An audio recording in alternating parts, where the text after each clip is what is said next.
Hey guys, welcome to my channel. If you're new here, welcome. If you're not, welcome back. And if you haven't watched my last video, I talk about what I do from Monday to Friday, my 8 to 5 kind of job. Now that is very important because in this video I share with you the qualification, educational requirements and the skills that you need in order to be an effective probation officer.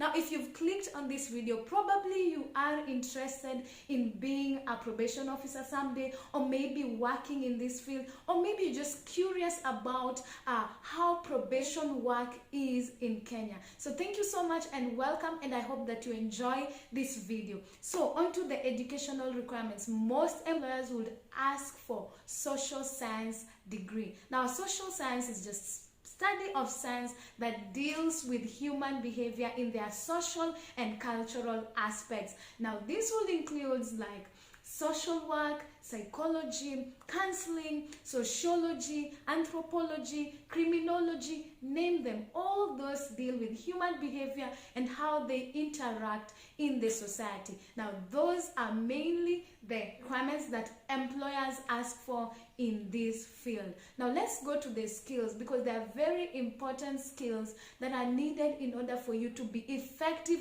in your work as a probation officer. I mentioned in my last video, I hope that you get to watch that we deal mainly with offenders. Now there are skills that are very important for you to thrive, or for you to do your work well as a probation officer. Now, the first one is strong communication and listening skills. As a probation officer, you're going to deal with people from different levels of life. Now it's very important for you to be good at communicating so that people can be able to get you. This can be in writing and also in word of mouth. There's no room for ambiguity in this type of work.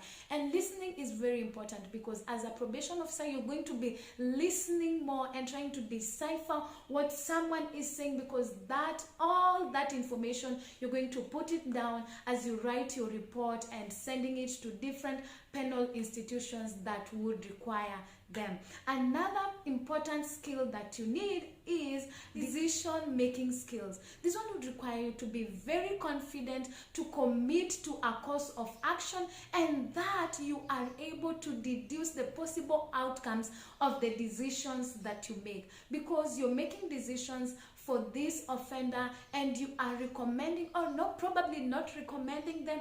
So if you are recommending an offender, especially for a non-custodial sentence, you have weighed all the information that you have gathered, and then you have made the decision that you are going to work with this person for the amount of time that the court is going to sentence them.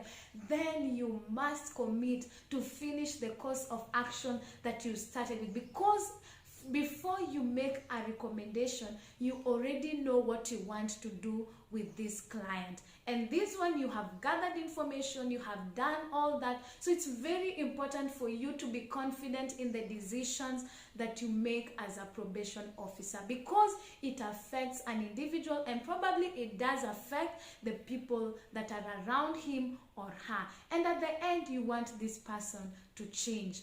Another very important skill that you need is the ability to work with people from different levels of life. Remember, you're meeting with people, strangers.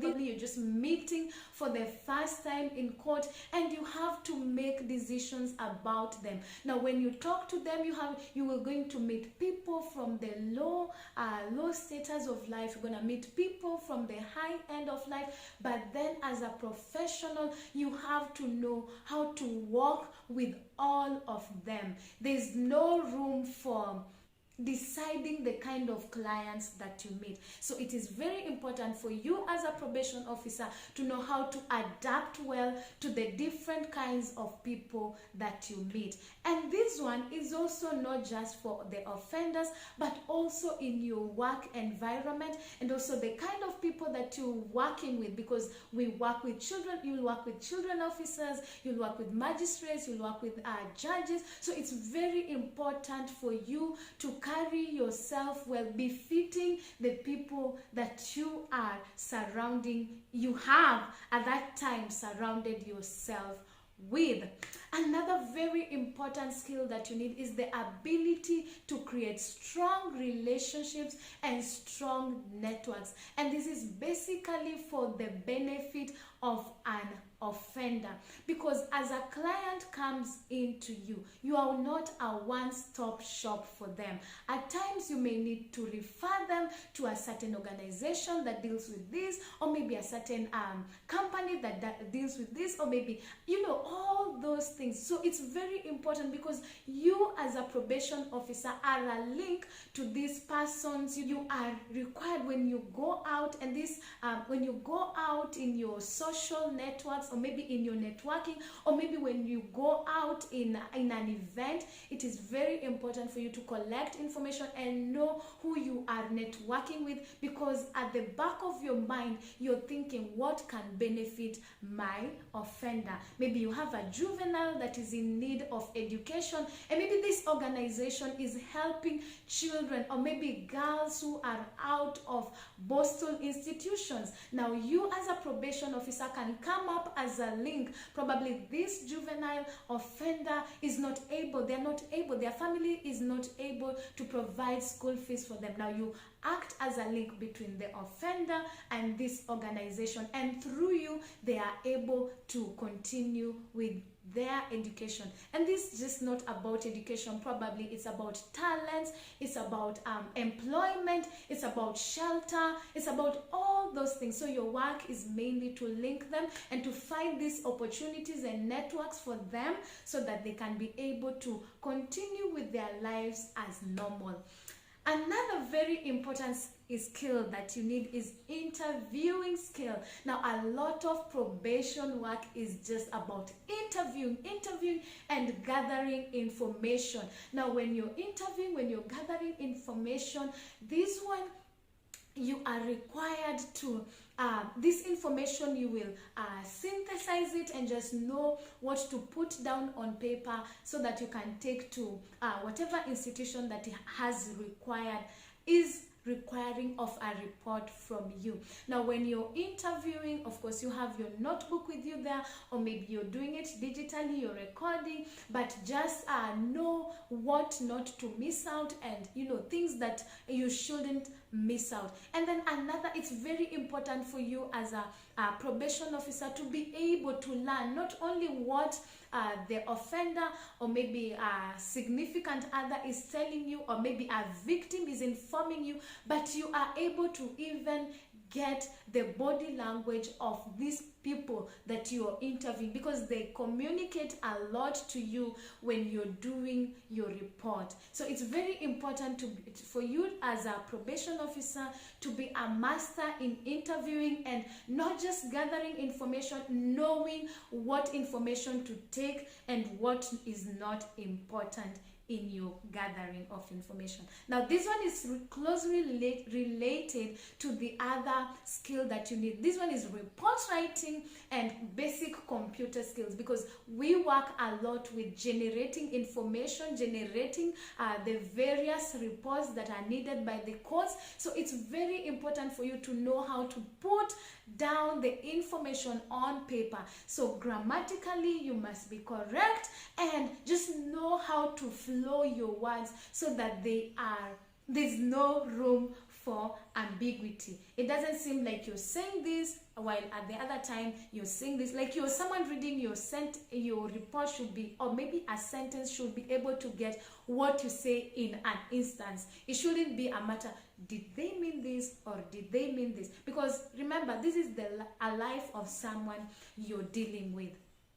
Another very important skill to know is emotional stability. It's very important for you as a probation officer to keep your level head in all the decisions that you make. You know, as my work calls, you work in different and sometimes very difficult environment. And this, I do not mean maybe where you are, the physical environment, but the types of cases that you probably have to handle. I would just say personally, I have found that whenever I'm too invested in a case, or maybe I realize that this case is taking a toll on me, and that's another also important aspect that you as an individual need to know. You need to know about yourself. Your self-awareness level must be up there, because you need to know when you are now going way too deep into a case, or maybe you're acting professionally.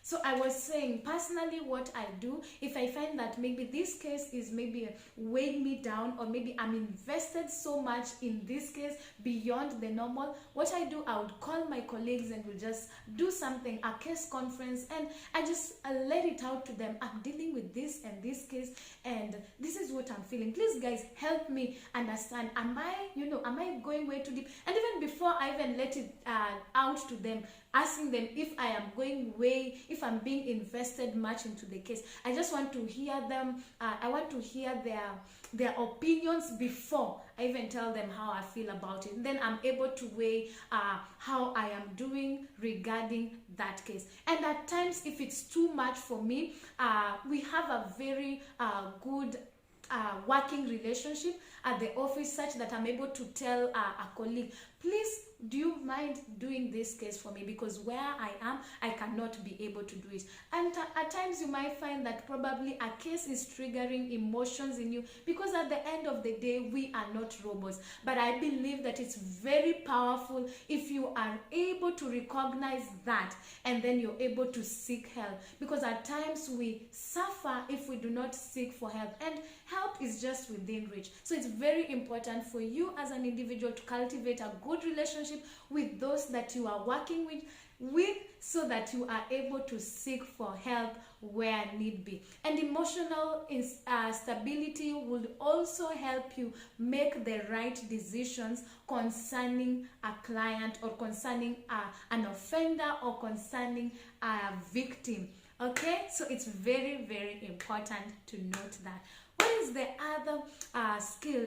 Organizational skills. Now, you are not dealing with one client in a month, or one client per quarter, or one client in a year. You have probably 18 or maybe 20 or 10 clients you are dealing with. So you have to be, your organizational skills have to be top notch. And this is not just for you, because the rule is that no individual client is personalized. Like, I don't have clients for myself. Okay, I have clients that I have recommended for non-custodial, and I'm working with them, but that does not mean that these clients cannot be attended to by other officers. Now, your organizational skills are very important, because as you deal with this client, as you see them and you're writing their treatment notes and things like that,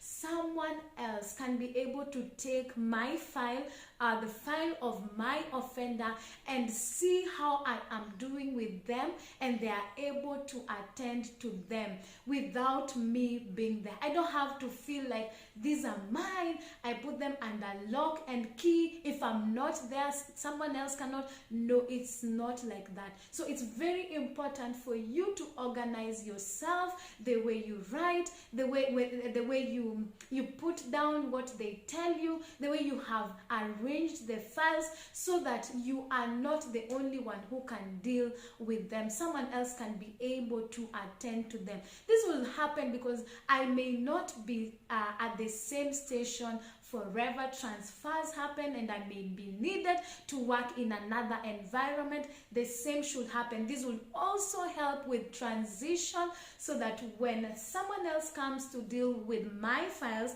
the files of my offender, they are able to move on smoothly without having to start all over again.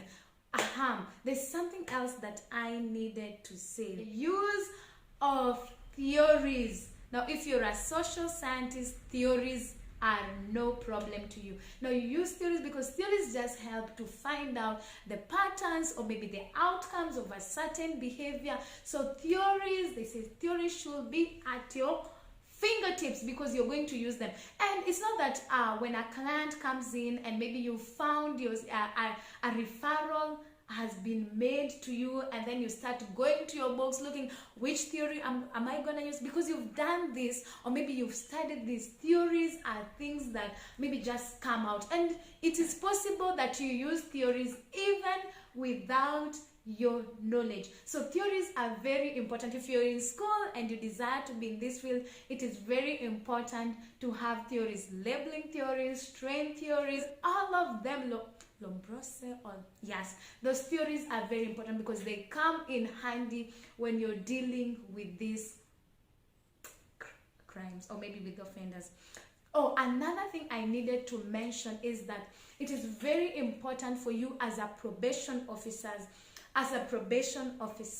carrying out this job to be able to, I'm looking for that word, like to see through an offender beyond what they are telling you. Because when you sit down with an offender, they're going to paint, most of them, not all, they're going to paint all this rosy picture. As a probation officer, you have, what is it? Do I call it a third eye? Like you are very keen to what this person is not saying. So yes, they will tell you that, and you take it. They've told you, that's first-hand information, but you go further to dig deeper and to know what do they mean by this and this. So you don't just take it and put it on paper and take it to the court.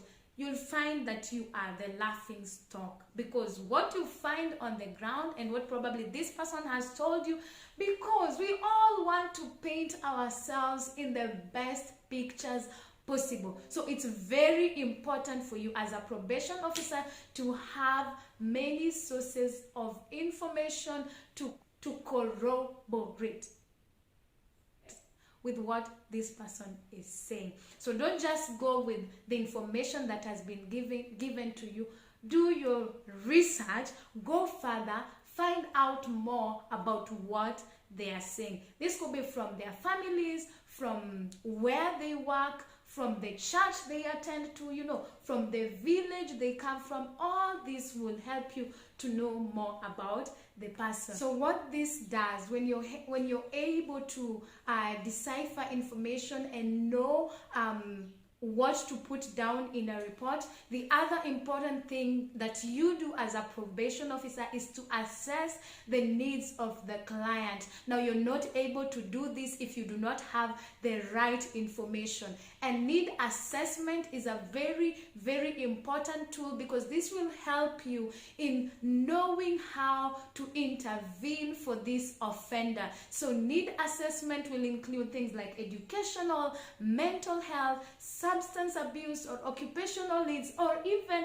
family needs that this individual has. Now, if you get the right information, you are able to create a good, a very workable treatment plan for an offender, because for the time that they are going to be with you, it is very important that something changes in their lives. I thank you so much for watching this video. I hope that it has been helpful to you. If you have any other suggestions of the videos that I should do regarding probation work in Kenya, feel free to drop it in the comments. And if you enjoyed this content, kindly please give it a thumbs up, and don't forget to share and subscribe. God bless you, and see you in another video.